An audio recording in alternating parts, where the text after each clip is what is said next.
그 대표님 보면은 이제 투자를 할 때 기업 분석보다는 오히려 이제 시세 분석이 중요하다고 계속 강조를 하셨는데요. 그 시세 분석이라는 게 뭐고 왜 중요한지 좀 설명 부탁드리겠습니다. 결국 시세와 기업 분석, 예. 주가와 기업 분석 차이는 보통 10개월 또는 12개월 차이 납니다. 무슨 얘기냐? 가격이 선행한다. 네. 왜냐하면 기업은 결국 주식이라는 건 연구해 보면 주식을 끌어올리고 내리는 주체가 누굴까요? 증거는 없어. 그러면 대주주죠. 그 주식을 가장 많이 그 주식을 올라가고 내려가고 우지아주 할 수 있는 사람이 누굽니까? 그리고 주식장에 누가 돈을 따요? 대주주가 다 따먹는 거예요. 대주주를 이해 못하면 주식 투자 안 하는 게 좋아. 대주주가 굶어 죽는 거 봤어? 대주주가 주식을 왜 상장했어요? 종이 팔라고 상장한 거 아니에요. 엄밀히 생각하면 주식시장은 종이 장사하는 곳이야. 그걸 이해하면 여러분들이 주식으로 돈을 딸 수 있는 거예요. 그럼 대주주를 이해해야 되고 대주주만이 주가가 올라가고 내려가는 걸 아는 거야. 그러면 주가가 움직이고 있다.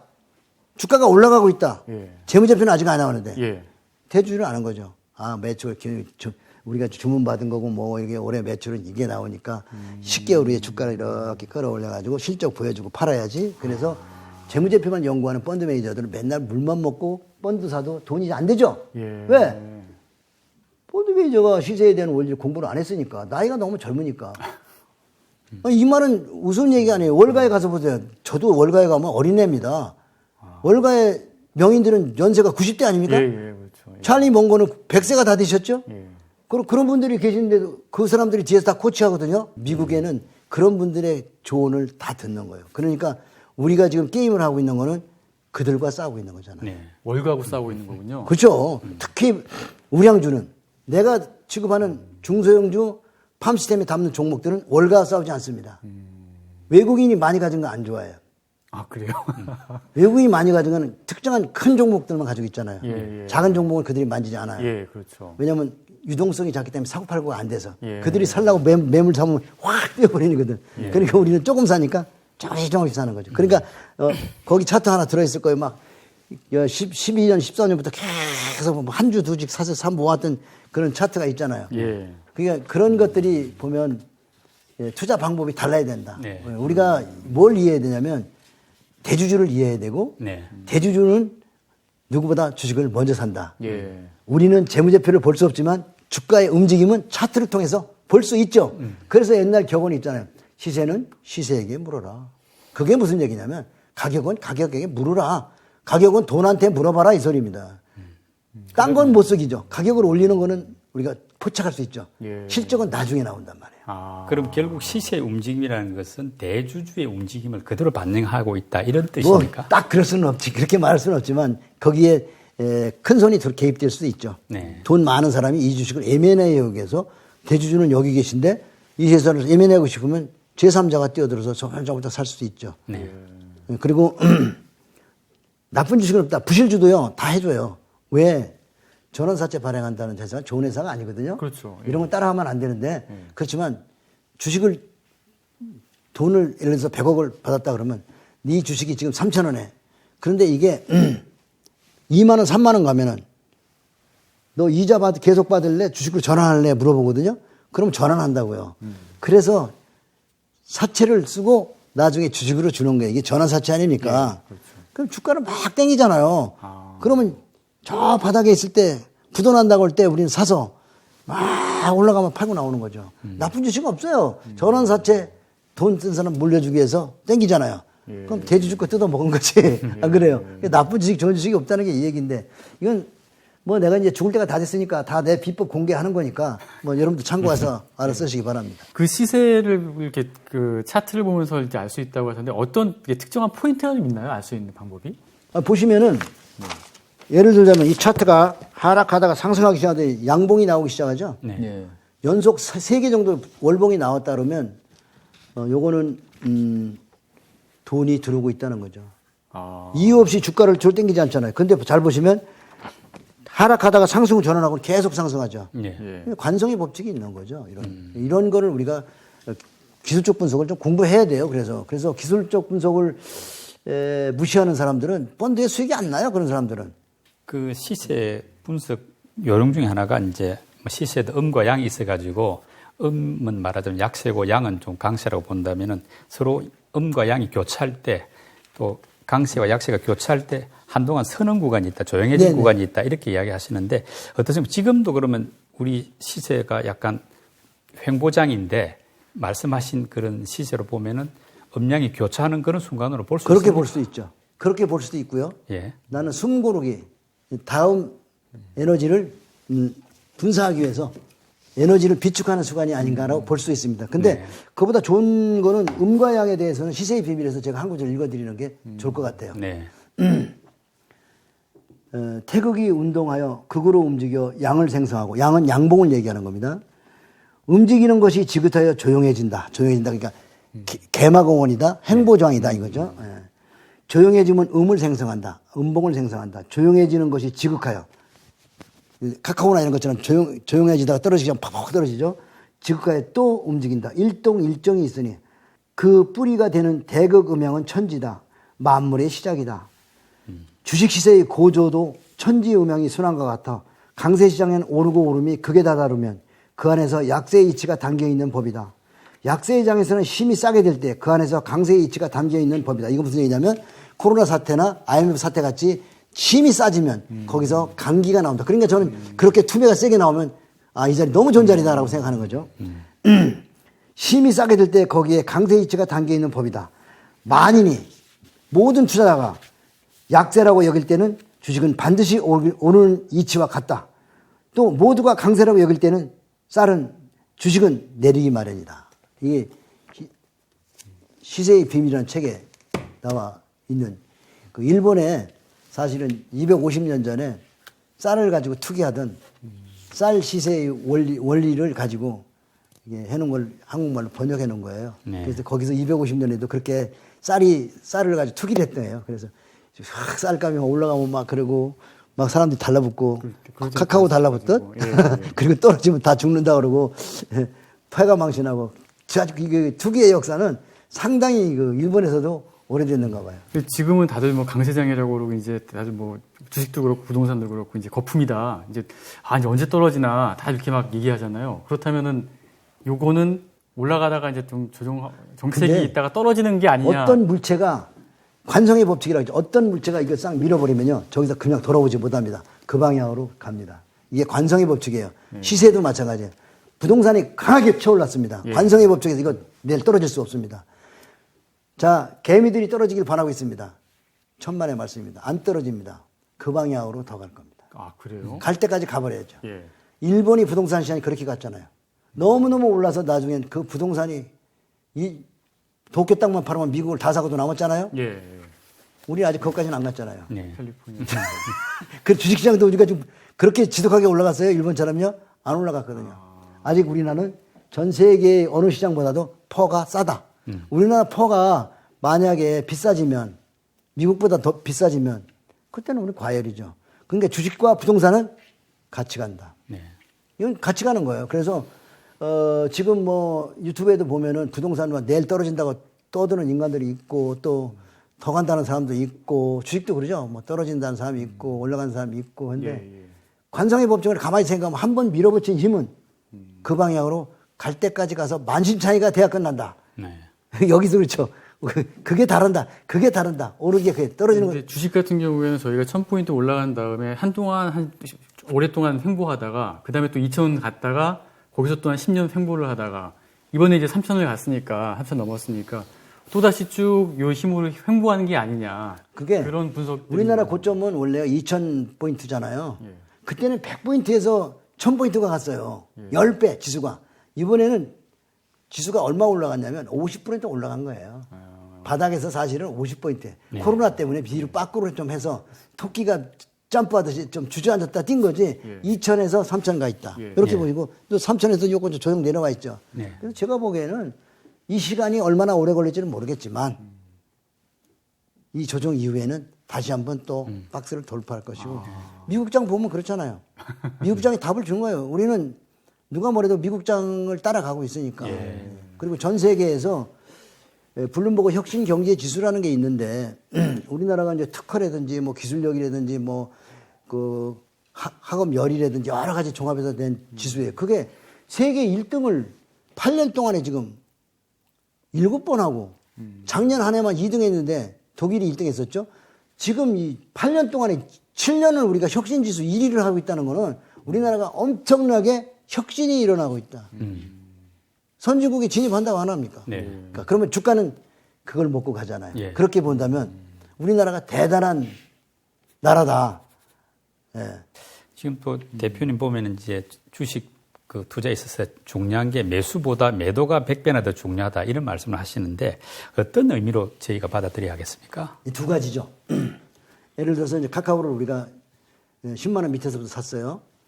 그래서 내가 보니까 카카오 뱅크 상장할 때 됐는데 너무 사람들이 카카오 노래를 해. 유튜브를 보면 고점이 임박한 건 유튜브에 제목에 나옵니다.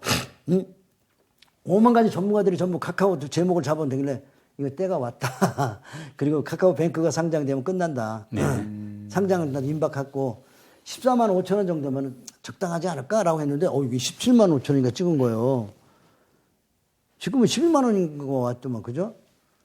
그러니까 17만 원이면 그게 먼저 바닥에서 10만 원 주고 샀다고 하면 액면분할 하기로 말하면 85만 원인 거예요. 네. 그렇죠. 예. 지수 관련 종목이 지수 관련 지수를 잡아먹는 종목이 그게 7, 8배 갔다는 거는 많이 간 거예요. 삼성전자 끽 가봐야 100% 가면 많이 가는 거거든요. 그러니까 액면 분할하기 전 시세로 판단을 해야 되는군요. 그렇죠. 그거 보면 이거 너무 많이 올라갔다 시가총액. 그런데 더 중요한 거는 역대로 보면 시가총액 상위에 올라가면요 그 뒤로는 후유증은 너무 커요. 네. 2008년에도 포스코가 시가총액 2위였어요. 맞아요. 예. 아주 그냥 한만 원씩 쪄그러졌어요.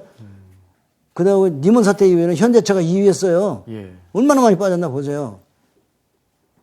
그 2위 하는 종목들 아주 굉장히 많이 빠지더라고. 그 KB금융도 2위에서도 옛날에 한 해만 빠졌고. 네.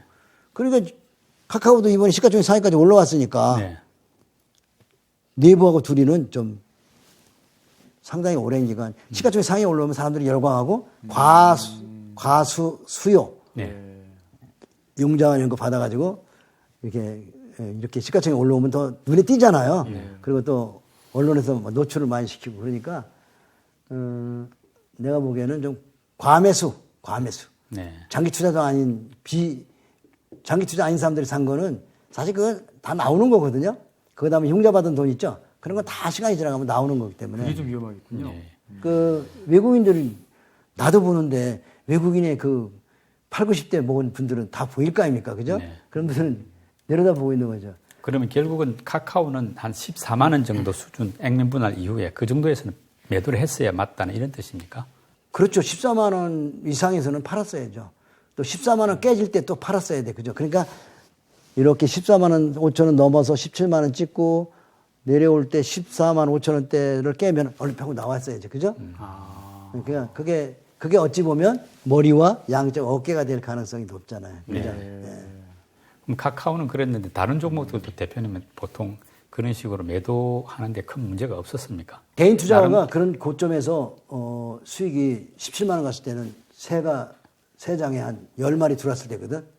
근데 그게 15만 원 빠지면 새가 한 마리 나가고 14만 원이면 2마리 나가고 3마리면 절대 매도가 안 돼. 2마리예요, 2말. 네. 계좌에 내 평균 단기가 1억을 먹었었는데 네. 9천만 원, 7천만 원 줄 때 못 판다고. 야. 언제 팔아야 돼? 내 셋 10마리 들 때까지 참는다고. 자식 준다고 그러는데 자꾸 빠져. 근데 아까 포스코 얘기했죠? 네. 77만 원, 13만 원 되고 67만 원짜리 OCI가 2만 6천 원 오고 19만 원짜리 두산중공업이 12,000원까지 빠지더라. 그건 무슨 얘기예요? 매도를 못하기 때문에 거기까지 가게 되는 거예요. 그런 경우에 매도를 못하고 또 하나 매도를 잘해야 되는 경우가 삼성전자 같이 이번에 9만 원대 산 사람들, 카카오 17만 원 매수한 사람이 5%, 10%만 빠지면은 손절을 해야 되거든요. 네. 근데 자기가 좋다고 생각해서 산 거를 변절을 못 해요. 예. 마누라를 여자를 사랑할 때는 변절하면 안 되겠지만 주식은 내가 잘못 봤다 그러면 변절을 해야 돼. 변절이 절대 안 된다고. 언제까지? 만신창이가 될 때까지. 그래서 매도가 안 되는 거예요. 예. 매도가 안 되기 때문에 나중에 손실을 보고 나올 수밖에 없는 거죠. 네. 이 모두 못 팔고 들어가자마자 손실 나도 못 팔고. 그래서 매도를 작은 돈으로 연습해야 돼. 나는 그냥 칼싸움 한다고 그러거든. 탁 날려버려. 그냥 막 날려봐. 조금 사서 막 사고 팔고 해봐라.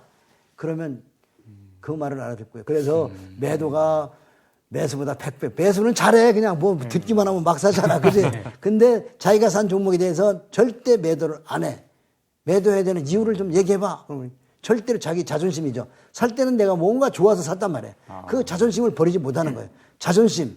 그게 매도를 못하게 하는 거죠. 근데 이제 개인 투자자 같은 경우에는 지금 말씀하셨던 그런 시총 상위 기업들 같은 경우에는 다들 우량주잖아요. 네. 그러니까 우량주니까 뭐 한 10%, 20% 빠지더라도 이건 우량주니까 실적이 뒷받침하면 다시 오를 것이다. 그래서 대부분 못 팔고 있는데 그런 경우는 어떻게 이 심리를 다스려야 될까요? 그래서 제가 만든 격언이 하나 있는데요. 우량주가 사람을 잡아요. 우량주가 사람을 잡는. 개미 잡아먹습니다. 아니, 현대 자동차가 또 28만 원 하다가 막 10몇만 원 다 빠졌잖아요. 예, 몇십, 그러니까요. 7, 8년 동안. 포스코도 75만 원 했다가 10몇까지 맨 13년간 빠지잖아요. 예. 네. 여기 현대중공업, 지금 현대조선해양 그것도 얼마나 많이 빠졌어요. 13년간. 그러니까 우량주 그게 시가총액 상위 종목했잖아요. 예. 시가총액 상위 믿으면 안 돼요. 중국의 시가총액 1위가 페트로 차이나였었는데 맞아요. 예. 일부를 할 때 페트로 차이나가 워런 버핏이 많이 샀어요. 그건 20불 갈 때 워런 버핏 다 팔고 갔어요. 워런 버핏은 장기 투자도 하지만 단타도 한다는 걸 우리 분이 아셔야 돼요. 그래서 작은 돈으로 많이 경험해봐라.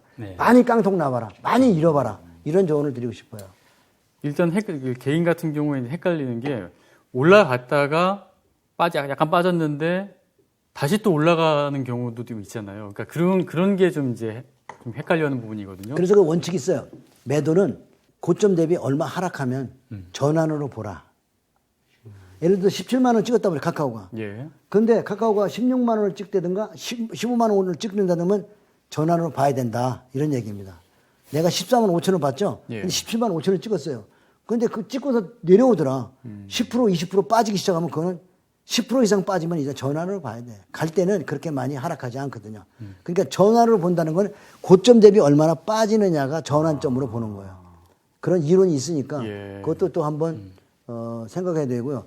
제일 좋은 거는 뭐 7분응선, 8분응선에서 따라가지 말고 다른 것도 열심히 개발하고 있으면 주식시장에 존재하는 한은 종목은 계속 나오거든요. 약세장에도 종목은 계속 나옵니다. 그래서 종목은 좋은 장이나 나쁜 장이나 다 있다. 왜? 주식시장은 주식을 팔기 위해서 존재하는 거고 엄연히 말하면 주식을 대주주는 해먹으려고 들어온 거예요. 올려서 팔아먹으려고 들어오지 대주주가 내려서 팔으려고 들어온 거 아니잖아요. 근데 대주주가 그거 하지 않죠. 큰 손이 하죠. 큰 손이 시켰는지는 모르겠지만 그렇게 보고 있는 거죠. 증거는 개미핥기인가요 그러면? 예? 개미핥기? 그러니까 증거는 없어. 그렇지만 누군가가 한다. 야로가 있다.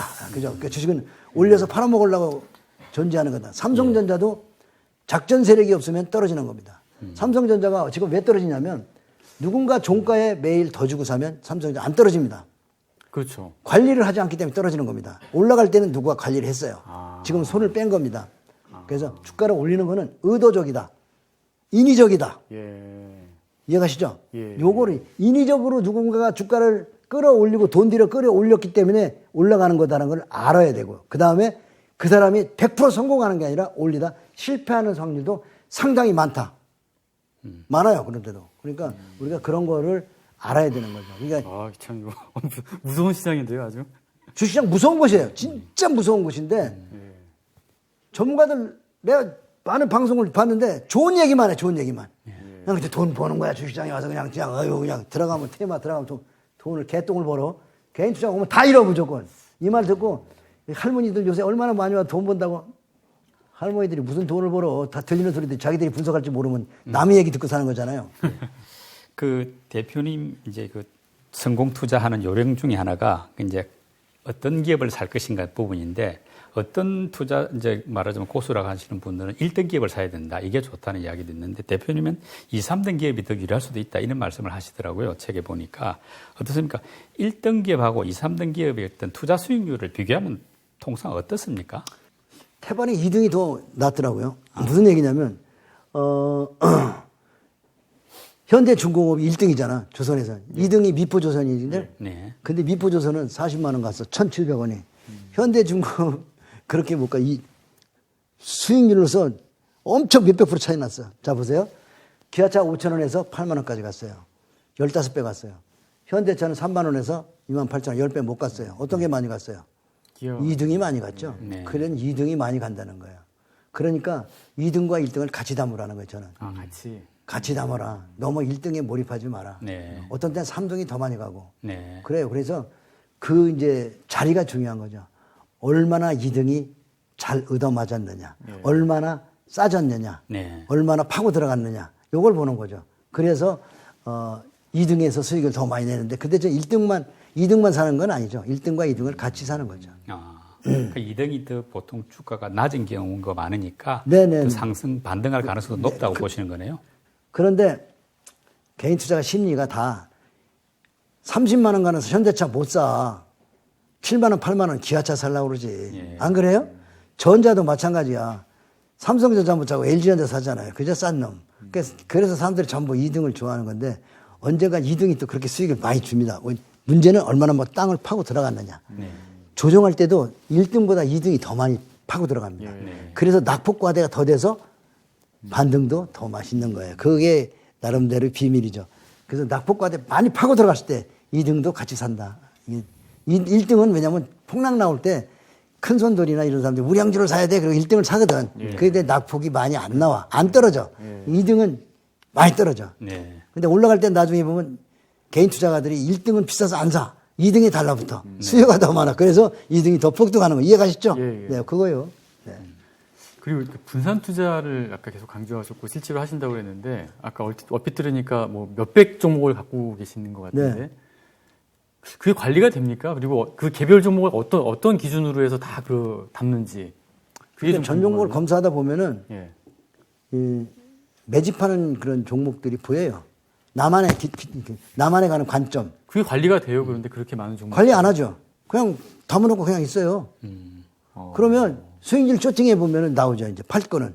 예. 예. 막 올라가 거래량이 많이 터지면 상장 주식이 1,000만 주인데 오늘 거래량이 1,000만 주가 나왔어. 아. 그걸 며칠 지켜보는 거죠. 예. 그러면 과열이다. 테마가 붙었네. 이거 파는 거죠. 그리고 평소에는 몰라요. 근데 수익률로 많이 나온 것이 쇼팅하면 나오잖아요. 그러면 그놈을 이제 조사를 해야죠. 그때부터 이게 왜 올랐지? 주가는요. 개별 종목은 급등하지만 급락도 하잖아요. 네. 변동성이 심하다는 게 개별 종목 그래서 개인이 못하는 거잖아요. 예. 그 변동성을 잘 잘라 먹으면 정말 맛있어요. 거의 막 상으로 날아가거든요. 우선주 같은 거는 막 10배, 20배 올라가고 상으로 날아가거든요. 점상 치고 올라가. 그냥 잘라 먹고 나오는 거 한 10배 먹었으면 됐어. 그만 먹자고. 못 팔아도 산각이 원체 바닥이니까 배당만 받자고. 배당은 50원 더 주니까 본주보다. 그리고 본주 10,000원짜리 살 때 우선주는 5,000원이니까 2주 사죠. 배당을 2배로 받죠. 그리고 50원씩 2번 더 받죠. 그러면 우선주가 좋아요, 안 좋아요? 장기를 투자하는 데는 우선주가 좋은 거예요. 대표님 말씀하신 대로 이제 수십 개, 수백 개 종목으로 분산 투자한다는 거는 따지고 보면은 그 지수에 투자하는 ETF 투자하고 비슷해 보이거든요. 그 대표님 말씀하신 이 분산 투자하고 ETF 그냥 사는 거하고 뭐 어떤 차이가 있고 어떤 장단점이 있습니까? 차이가 있죠. ETF에는 13년 하락하고 있는 포스코가 들어있어.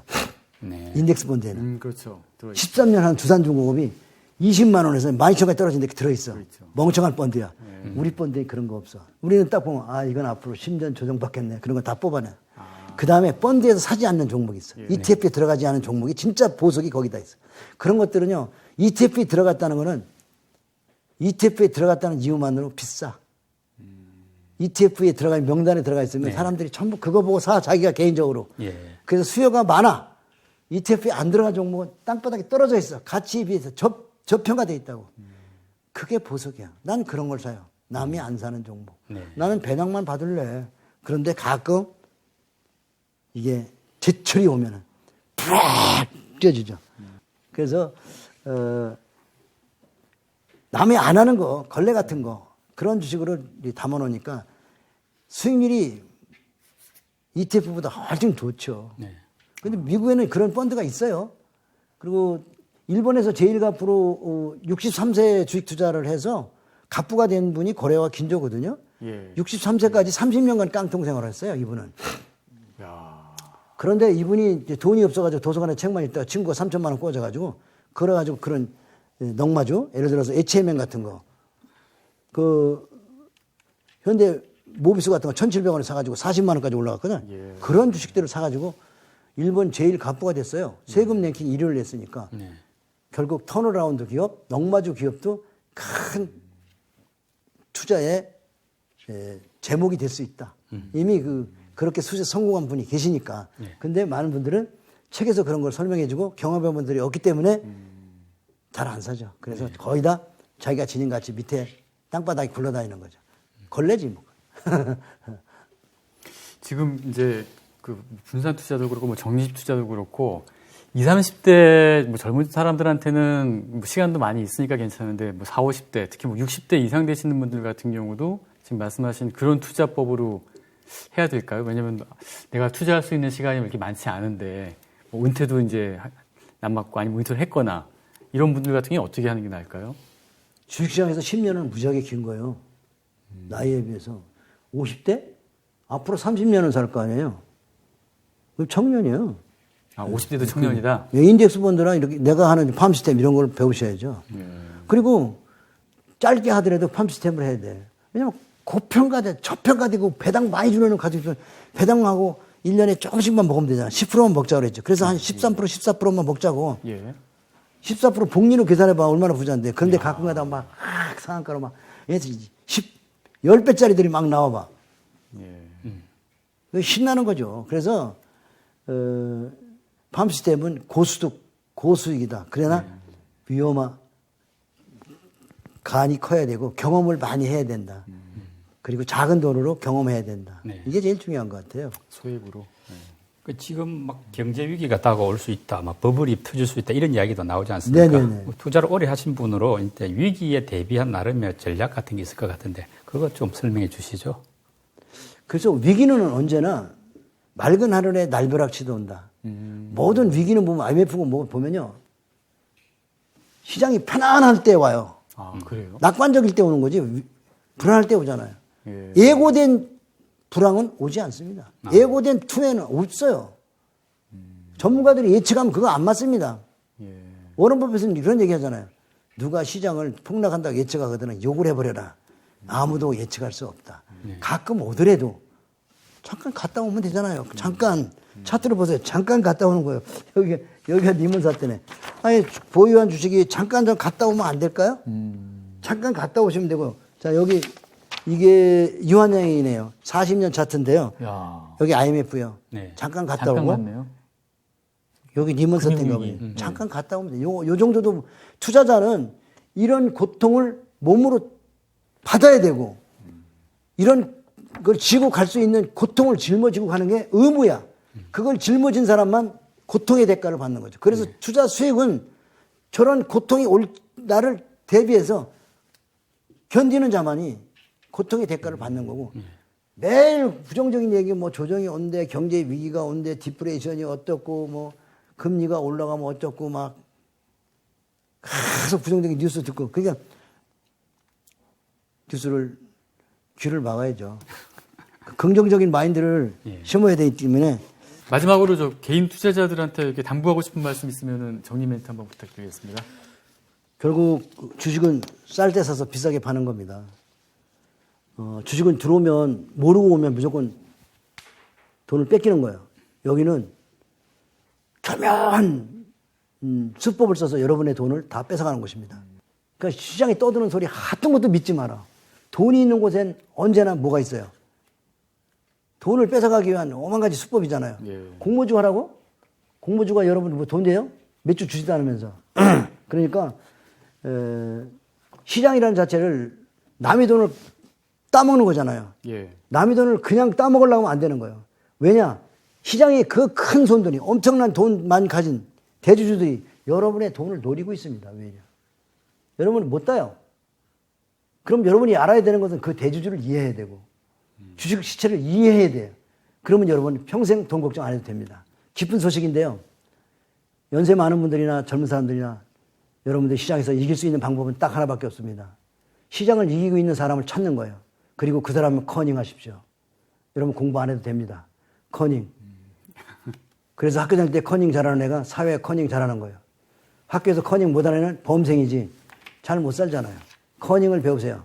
그리고서 공부를 하시면 됩니다. 공부하기 전에 주식에서 남의 얘기 듣고 이거 정말 안 됩니다. 남의 얘기 듣고 돈을 벌어본다고 또 마음속에서 이 주식으로 내가 돈을 많이 벌 것 같다는 생각이 꿈이 막 나온다면 그 꿈 나온 주식이 되게 막 패가 망신하게 만드는 거니까 꿈이 나오면 조심하십시오. 내가 본 요로 돈을 많이 벌어준 주식은 절대로 바닥에서 꿈이 나오지 않았어요. 이게 올라갈 수 있을까? 가치가 싸서 배당은 주겠네. 그냥 배당이나 받지. 이랬을 때 10배도 올라갔던 거지. 꿈이 나온 종목은요, 대개 스토리가 입혀져 있잖아요. 스토리가 입혀져 있는 종목이 정말 무서운 겁니다. 그게 테마주라고 하는데 요새도 무슨 메타버스, 무슨 전기차. 100년 전에도 차가 나와가지고 차 좋아하는 놈들 다 망했고, 철도 나올 때 철도 100년 전에 철도 주식을 한번 연결해보고 다 망했다고. 그러니까 그런 신기술에 대해서 여러분이 팔자를 고치려고 하지 마시고 가치를 연구하셔야 됩니다.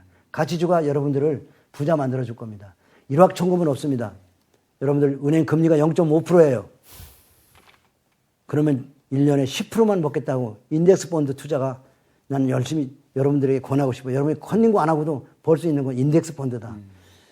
이거를 여러분들에게 권해드리고 싶습니다. 너무 고통스럽고 힘들어요. 지금도 굉장히 많은 분들에게 지금 메일도 받고 또 이렇게 쭉 저 밑에 그 채팅창에도 봤는데 너무나 사연들이, 슬픈 사연들이 너무 많아서 한편을 잃으면 눈물이 날 것 같아요. 남의 돈을 그냥 먹으려고 할 때 여러분들은 그 남의 돈을 먹으려 주는 게 아니라 그 사람들한테 뺏긴다는 사실을 명심하시기 바랍니다. 오늘 여기까지 하겠습니다. 감사합니다. 감사합니다. 자, 생생한 그 실패 사례부터 해서 그 현장에서 벌어지고 있는 그 정말 실전 투자 전략까지 폭넓게 지금 다뤘는데요. 저희가 이번 영상 같은 경우는 3부로 나눠서 이제 업로드 시키니까 꼼꼼하게 잘 살펴보시기 바랍니다. 오늘 그 정말 상당히 이제 인사이트 있는 강의를 해주신 정지호 대표님 감사드리고요. 다음에 또 모시겠습니다. 수고하셨습니다. 네, 수고하셨습니다. 나훈아 노래 보니까 내게 애인이 생겼어요. 너무 좋아 죽습니다. 너무 좋아 죽습니다. 근데 저는 주식하는 데니까 주식으로 바꿨어요. 내게 민주가 생겼어요. 민주 아주 좋은 주식이죠. 머니 올라 좋습니다. 돈이 올라서 머니 올라 돈이 주가가 올라서 좋습니다. 감사합니다.